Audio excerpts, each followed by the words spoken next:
K Nandini,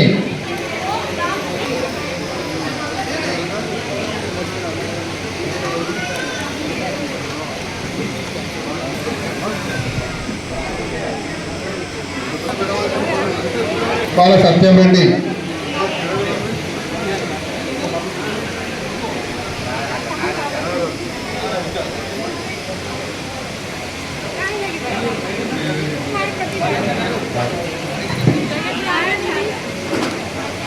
Ramarao పల్లె,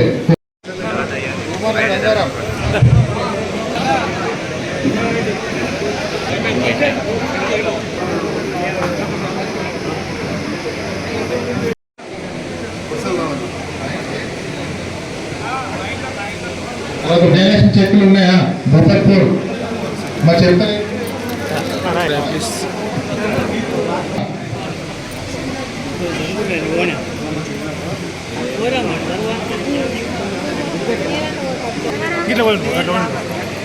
బనావత్ రేణుక ముందుకు రావాలి. కళ్యాణ చెక్కు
జరిగిన బేగం మైతాపూర్ గ్రామస్తులు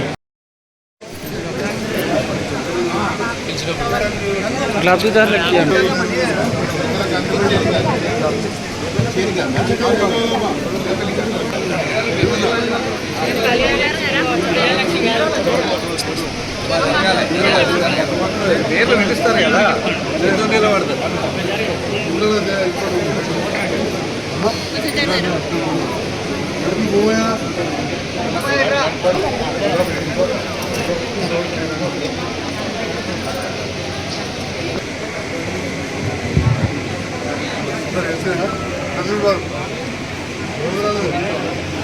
కళ్యాణ లక్ష్మి మరియు ముఖ్యమంత్రి స్థాయికి చెక్లు ఇస్తాయి. ఒకటేసారి విషయంలో కళ్యాణ లక్ష్మి ముఖ్యమంత్రి ఇద్దాం. తర్వాత తొందరపడకూడదు కొంత బోడీలో మర్యాద చేసినా ఉండి భోజనం చేయండి. నేను కూడా మీతో భోజనం చేస్తాను. ఉండాల్సిందిగా కోరుతున్నాను. Thank you. మండలం నుంచి రావాలి కాబట్టి ఇక్కడ మన సర్పంచ్ రాసి రెడీ పెట్టారా? సర్పంచ్ గారు వాళ్ళు కూడా వచ్చేది సార్. దయచేసి అది కూడా మంజూరు చేయాల్సిందిగా మనం కోరుతాను. థ్యాంక్ యూ అనండి. గౌరవ కలెక్టర్ గారు డివిజన్ అన్నింటిలో కూడా ఆర్డీఓ గారు ప్రతి మండలం పోతా ఉన్నాం. నేను మా నియోజకవర్గం వరకు వచ్చేసరికి అన్ని మండలాలు కూడా గౌరవ కలెక్టర్ గారితో ఆర్డీఓ గారితో కలిసి నేను కూడా అటెండ్ అయ్యా. చాలా పాయింట్స్ నోట్ చేసుకొని చాలా వరకు రిపీట్ అవుతూ ఉంటారు. ఆల్రెడీ ఎన్నో చోట్ల ఉన్న పాయింట్స్ ఉంటాయి. ఆల్రెడీ అనుభవంతో ఇప్పటికే తెలుసు.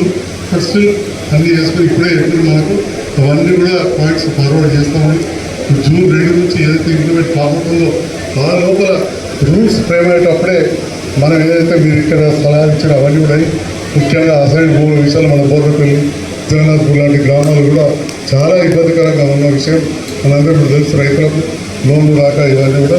కాబట్టి ఇవన్నీ కూడా బీర్పూర్ మండలం కూడా కొన్ని సమస్యలు చెప్పారు. ఇవన్నీ కూడా చేస్తారని భావిస్తా ఉన్నా. మరి తహసీల్దార్ వరకు ఇవన్నీ బాగా జరుగుతున్నాయి.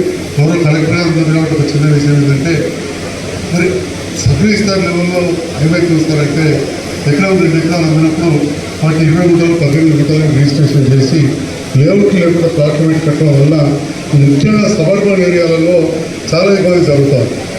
కానీ టీఓ గారు కానీ ఎంపీఓస్ కానీ ఏం చేయలేకపోతుంది. ఆ విషయంలో కూడా కొంత ప్రత్యేకమైన దృష్టి పెట్టాల్సిందిగా కూడా నేను సందర్భంలో ఈ భూభారతి చట్టం కాకపోయినా జిల్లా పార్లమెంటరీ గారు కాబట్టి వారికి నేను ఈ సందర్భంలో తెలియజేస్తూ మరి ప్రాంతాల్లో కొన్ని కొద్ది నీటి సమస్యలు లేని చెప్పారు సార్. ఇటుకేలా అక్కడ ఇక్కడ ఇవన్నీ కూడా నేను తమ దృష్టికి రాతపూర్వకంగా ఇస్తా. అట్లే జగన్నాథ్పూర్ సెంటర్ చాలా సంవత్సరాల చుట్టూ 3,000 క్వింటాలు వస్తుంది. లాస్ట్ ఇయర్ కూడా డిసెంబర్స్ ఉండే. ఇప్పుడే ఆడియో గారు తహసీల్దార్ గారు కూడా అన్నారు. కానీ సమూహిక డిస్ట్రిక్ట్ కృష్ణంపేట ఇది. కృష్ణపేట మీరు అడగగానే మంజూరు ఇచ్చినందుకు వేదిక ద్వారా మీకు హృదయపూర్వక ధన్యవాదాలు తెలియజేస్తాం. జగన్నాథ్పూర్ పూర్తి ట్రైబల్ విలేజ్, ఐసోలేటెడ్ విలేజ్ వల్ల ప్రవేశపెట్టిన సందర్భంలో మీ అందరి అభిమానంతో సహకారంతో ఎమ్మెల్యే ఈ చట్టం చేసినట్లు నాకు కూడా అవకాశం ఇచ్చినందుకు మీ అందరికీ కూడా ధన్యవాదాలు తెలియజేస్తాం. మొన్న కూడా మీటింగ్లో చెప్పినా, ఈరోజు కూడా మళ్ళీ చెప్తా ఉన్నాం. మరి ఇంతకుముందు చెప్పినట్టు ఇందులో మంచి అవకాశం ఉంది. 2 అంచెల అప్పీల్ వ్యవస్థ అంటే తహసీల్దార్ గారు చేసిన తర్వాత ఏదైనా అబ్జెక్షన్ ఉంటే ఆర్డీఓ గారికి అప్లై చేసుకోవచ్చు, తర్వాత కలెక్టర్ గారు చేసుకోవచ్చు. ఇంకా కాకపోతే ల్యాండ్ ట్రిబ్యునల్ కానీ కోర్టులు అవన్నీ ఉంటాయి. నేను కోరేది ఏంటంటే ఇక్కడ గౌరవ తహసీల్దార్ గారిని మిగతా రెవెన్యూ సిబ్బంది అంత దూరం మోడీయద్దు. మన బీఆర్ఓలో మంచిగా చేయాలి. తహసీల్దార్ గారే మంచిగా చేసి ఎంక్వైరీ చేసి చేయాలి. గతంలో చేసినాక 40 రోజులు మ్యూటేషన్ కోసం గ్రామ పంచాయతీలో అక్కడ అప్డేట్ పెడదు. అది లేకుండా పోయినసారి. ఈసారి అది వచ్చింది వెసులుబాటు. అప్పుడు 2 పాస్బుక్లు ఇస్తారు, కానీ ఇప్పుడు ఒకటే దాంట్లో చేస్తున్నారు కూడా తహసీల్దార్. అప్పుడు ఏమైతుందో ఒకటి ఇచ్చి రిజిస్ట్రేషన్ తప్పుతుండే. కొంతమంది మంచి చదువుకున్న వాళ్ళు, డాక్టర్లు కావచ్చు, వ్యాపారస్తులు కావచ్చు, పెద్ద భూముల గురించి అవగాహన లేని వాళ్ళు రిజిస్ట్రేషన్ చేసుకుని ఇక అయిపోయింది అనుకుంటారు గత ఇంట్లో వద్దు. కానీ అసలు మ్యూటేషన్ కాకపోవు. మ్యూటేషన్ వస్తేనే ఓనర్షిప్ వచ్చినట్టు. ఆ విషయం కూడా తెలియని చాలామంది నా దగ్గర వాళ్ళు ఉన్నారు. చాలామంది మ్యూటేషన్ చేసుకోవాలి. సో ఆ రకంగా ఒకటే పాస్బుక్ ఇస్తా ఉన్నది. 2 అయిన తర్వాతనే రిజిస్ట్రేషన్ చేస్తారు. ఈ రకంగా ఎన్నో వెసులుబాటు చేసింది.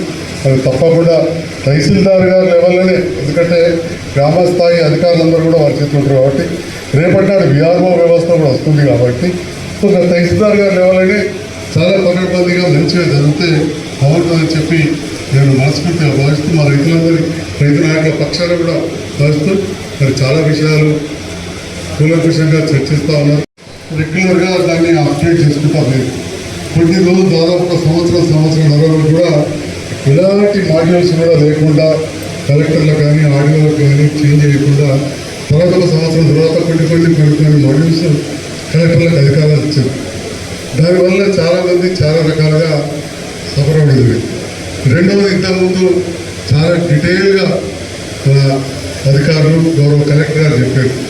అన్నిటికంటే పెద్ద ఇబ్బంది ఏమిటంటే ఇంకొక పెద్ద మనిషి ఉంటే వాళ్ళ 3 అన్నదమ్ములు ఉంటే ఒక్కడు మెల్లగా చేయించుకుంటే కథ ఇంకా మిగిలిన 3 కోర్టు చుట్టూ తిరుగుడే. వచ్చి తహసీల్దార్ అడిగినా, ఆర్డీఓ అడిగినా, కలెక్టర్ అడిగినా ఏం చేసే పరిస్థితి లేదు. ఇది ప్రాక్టికల్గా నేను చూశాను. ఒక ఊళ్ళో అన్నయ్య వేయించుకున్నాడు, తమ్ముడు వచ్చాడు, కోపంతో ముసలిదారు కాలు కొట్టి అది కేసు నడుస్తుంది ఇప్పటికి. అంటే ఈ రకంగా దాంట్లో కొంత లోపం ఉంది. వాస్తవానికి అప్పుడున్న ప్రభుత్వం ల్యాండ్ రివ్యూ చేసి ఆ ల్యాండ్ రికార్డ్స్ అప్గ్రేడేషన్ దాంట్లో అప్పుడే చాలా బాగా జరుగుతాయని చెప్పి ఆలోచన చేసేది.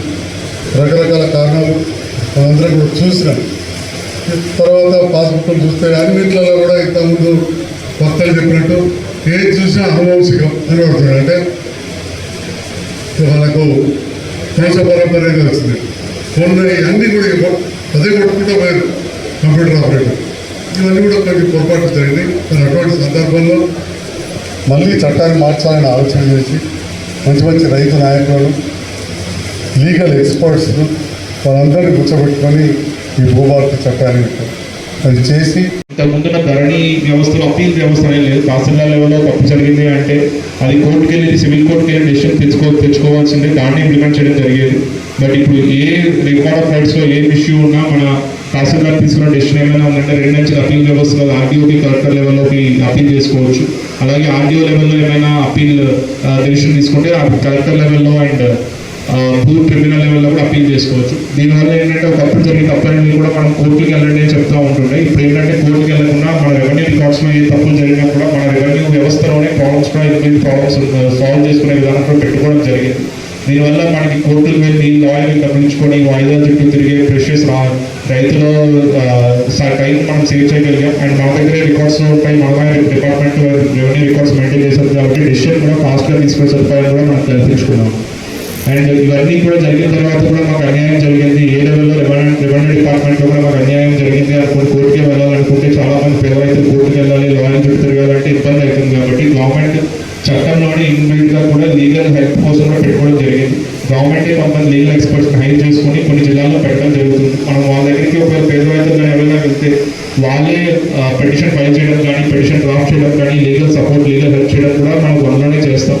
సో దీనివల్ల ఏంటంటే లీగల్ సపోర్ట్ కూడా మనం రైతులకు ఫ్రీగా ఇవ్వబోతా ఉన్నాం. భారతదేశంలో ఏ చట్టంలో ఇలాంటి ప్రొవిజన్స్ కూడా లేవు, బట్ అటువంటి ప్రొవిజన్స్ కూడా మనం పెట్టుకోవడం జరిగింది. సో ఇవన్నీ కూడా మనం భూభారతి చట్టంలో తీసుకొచ్చి జూన్ 2 నుంచి ఇంప్లిమెంట్ చేయబోతా ఉన్నాం. ఆల్రెడీ స్టేట్లో 4 మండల్స్ ఇంప్లిమెంట్ అవుతుంది. సో మనం ఏదైతే సక్సెషన్ మోడల్లో ప్రాబ్లమ్స్ అయితే చూసామో, ఒక ఊర్లో ఇద్దరు ముగ్గురు పిల్లలు ఉంటారు, ఒకటి లోకల్లో ఉంటాడు, ఇంకొక అమెరికా ఆస్ట్రేలియాలో ఉంటాడు. లోకల్లో ఉన్నవాడిని ఒక్కరినే కొడుకున్న సర్టిఫికేట్ తీసుకొచ్చి సక్సెషన్ మోడల్లో మొత్తం ల్యాండ్ అంతా, తల్లిదండ్రుల ల్యాండ్ అంతా నాకే రావాలని సక్సెషన్ మోడల్ అప్లై చేస్తే ఎటువంటి ఎంక్వైరీ చేసే సదుపాయం లేకుండా కూడా మనం దానికి చేస్తూ ఉంటుంది సక్సెషన్లో. దానివల్ల ల్యాండ్ అంతా ఒకరి పేరు మీదకి వెళ్తే వాళ్ళు అమెరికా నుంచో, ఆస్ట్రేలియా నుంచో, దుబాయ్ నుంచో, షార్జా నుంచో ఇక్కడికి వచ్చి ఆర్టీఓ ఆఫీస్లో లేకపోతే కలెక్టర్ ఆఫీస్లో తిరుగుతూ ఉంటున్నారు. అప్పుడు అది కూడా మన చేతులు ఏదో చెప్తే వాళ్ళు కోర్టుకి వెళ్ళమని చెప్తే కోర్టుల చుట్టూ తిరుగుతుంటుండే. అటువంటి ప్రాబ్లమ్స్ చాలా మట్టుగా మన ఫ్యామిలీస్ మధ్యలో ఇటువంటి ఎంక్వైరీ లేకపోవడం వల్ల, కొంతమంది దురాశలు పోవడం వల్ల ఇలాంటి చాలా తప్పుడు సక్సెషన్ మోడల్లో తప్పులు జరిగాయి. సో ఇప్పుడు అటువంటి తప్పులు జరగకుండా మనకి ప్రాపర్గా రెవెన్యూ తెచ్చిన భూభారతి చట్టంలో మనం ప్రాపర్గా ఎంక్వైరీ చేసిన తర్వాతే ఎంక్వైరీ రిపోర్ట్కి అప్లై చేసిన మోడల్లో వాళ్ళు ఎవరైతే అప్లై చేస్తారో దానికి మ్యాచ్ అయితేనే మనం సక్సెషన్ మోడల్లో అప్లై చేయబోతా ఉన్నాం. సో ఒక విలేజ్ వెళ్ళిన తర్వాత ఒక పర్సన్ అప్లై చేసిండు, నాకు మొత్తం మా తల్లిదండ్రుల ల్యాండ్ నాకే రావాలని అప్లై చేసినప్పుడు ఒక్కడే ఉన్నాడా, లేకపోతే తల్లిదండ్రులు అక్క చెల్లెల్లో ఉన్నారా, అన్నదమ్ములు అక్క చెల్లెల్లో ఉన్నారా, వాళ్ళకి మంచి ఒప్పందం ఏమైనా ఉందా, ఒప్పందం ఉంటే ఒప్పంద పత్రాలు ఏమున్నాయి, లేకపోతే ఎలా తీస్తూ ఉన్నారని ప్రాపర్గా ఎంక్వైరీ చేసిన తర్వాత అంతా క్లియర్ అనుకుంటానే మనం సక్సెషన్ చేయబోతా ఉన్నాం. దాన్ని ప్రాపర్గా గ్రౌండ్ లెవెల్లో ఆర్టీఓ లెవెల్ ఎంక్వైరీ అవుతుంది కాబట్టి, ఆర్టీఓ లెవెల్ ఆఫీసులు ఇచ్చారు కాబట్టి ఆర్టీఓ లెవెల్లో ఎంక్వైరీ అయిన తర్వాత దాన్ని ప్రాపర్గా యాక్షన్ తీసుకోవడం జరుగుతుంది. ఎటువంటి ఇలాంటి ఇష్యూస్ ఏమైనా ఉన్నా కూడా మనం అన్ని కూడా సాల్వ్ చేసుకోబోతాం. తర్వాత మనకి ధరణి కానీ లేకపోతే భూభారతి కానీ ఓన్లీ అగ్రికల్చరల్ ల్యాండ్స్ కేటాయి మన దగ్గర ఉంది. గ్రామానికి సంబంధించి ఆబాదిలో కానీ, గ్రామ కంఠంలో కానీ, లేదా వేరే సంబంధించిన కన్వర్షన్ అయిన ల్యాండ్స్ కానీ అవన్నీ కూడా మనకి మన దీంట్లో లేవు. సో దానివల్ల మనకి రైతు భరోసా టైంలో కూడా ప్రతిసారి ఇబ్బందులు ఎదురవుతూ ఉన్నాయి. సో ఈ చట్టంలో కూడా ఓన్లీ రెవెన్యూ కాకుండా ఓన్లీ ఈ అగ్రికల్చరల్ ల్యాండ్స్ కాకుండా నాన్ అగ్రికల్చరల్ ల్యాండ్స్ అన్నింటినీ కూడా ప్రాపర్గా సర్వే చేసుకుని వాటికి కూడా మనకి ఏదైతే ఆధార్ కార్డులో ప్రతి ల్యాండ్ పార్సల్కి భూధార్ కార్డ్ అనేది ఇవ్వాలి అని ఈ గవర్నమెంట్ ఏదైతే డెసిషన్ తీసుకుందో, ఓన్లీ అగ్రికల్చరల్ ల్యాండ్స్కి లిమిటెడ్ కాకుండా నాన్ అగ్రికల్చరల్ ల్యాండ్స్కి కానీ, లేకపోతే నాలా కన్వర్షన్ అయిన ల్యాండ్స్కి కానీ, లేకపోతే ఇంకేమైనా దీంట్లో ఉన్న అవన్నింటినీ కూడా ప్రాపర్గా ఎంక్వైరీ చేసుకొని ప్రాపర్గా కూడా భూధార్ కార్డ్ అనేది ఇవ్వబోతూ ఉన్నారు. దానికి సంబంధించి ప్రాపర్ రికార్డ్ కూడా ఆబాది కానీ, గ్రామ ఘట్టంలో ఉన్నారు మనకు ప్రజలు ఎటువంటి రికార్డ్ ఉంటుంది మన గవర్నమెంట్ దగ్గర. ఆ రికార్డ్ కూడా ప్రాపర్గా కూడా మనం బిల్డ్ చేసుకోబోతా ఉన్నాం. దానివల్ల ప్రాపర్గా మనకి సంబంధించిన ల్యాండ్కి సంబంధించిన డిసిషన్లు ఏమైనా తీసుకోవాలన్నా కూడా అది కూడా మనకి బాగా హెల్ప్ అవుతుంది. అండ్ ఇంకొక మోస్ట్ ఇంపార్టెంట్లీ మనం తీసుకొచ్చిన మార్పు కూడా, ఒకప్పుడు ధరణి చట్టంలో పేపర్ టు పేపర్ రిజిస్ట్రేషన్, కాగితాల్లో నేను ఉన్నాను అంటే ఆ ల్యాండ్ కాస్ట్లో ఉన్నా లేకపోయినా, గ్రౌండ్ లెవెల్లో ఏమున్నా, ఏ కాంప్లికేషన్ ఉన్నా కూడా నేను స్లాట్ బుక్ చేసుకుని తహసీల్దార్ రిజిస్ట్రేషన్ చేయాల్సిందే అగ్రికల్చరల్ ల్యాండ్ అయితే. సో దానివల్ల గ్రౌండ్ లెవెల్లో చాలా 100 కాంప్లెక్సిటీలు 100 ప్రాబ్లమ్స్ ఉన్నా కూడా పేపర్ మీద ఒక పర్సన్ ఉంటే చాలు. ఆ పర్సన్ ఫ్రాడ్ అయినా, పేపర్ ఫేక్ అయినా కూడా తహసీల్దార్కి అది అడిగే హక్కు కానీ, లేకపోతే కరెక్ట్గా చూసుకునే హక్కు కానీ, ఎంక్వైరీ చేసే హక్కు కానీ మన చట్టం కల్పించలేదు పాత చట్టం. దానివల్ల తప్పుడు రిజిస్ట్రేషన్ చాలా మటుకు జరుగుతూ ఉన్నాయి. అవన్నీ కూడా మనం తగ్గించుకోవడం కోసం ఇప్పుడు దానిలో ప్రాపర్గా ఎంక్వైరీ అయిన తర్వాత మాత్రమే ప్రాపర్గా రిజిస్ట్రేషన్ కాస్ట్ లెవెల్లో ఉన్నాయి, ఎక్కడ రికార్డులు ఎంత ఉన్నారు, కాస్ట్లో ఎంత ఉన్నారు, కాస్ట్లో ఏమున్నాయి, చుట్టుపక్కల రైతుల ఎంక్వైరీలో ఏమవుతా ఉన్నాయి, అదంతా ఈ మ్యాచ్ అయిన తర్వాత మాత్రమే దానికి స్లాట్ బుక్ రిజిస్ట్రేషన్ ఒకటి అవుతూ ఉంటుంది. మళ్ళీ రావద్దు అనే దీంతో మనం భూభారతి చట్టంలోనే ప్రొవిజన్ పెట్టుకోవడం జరిగింది.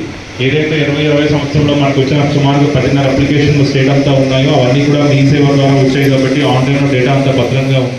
అవన్నింటినీ కూడా సుమారుగా 10 లక్షల అప్లికేషన్లు నెల రోజుల్లోనే సాధారణ రెగ్యులరైజేషన్ కోసం తీసుకోవడం జరిగింది.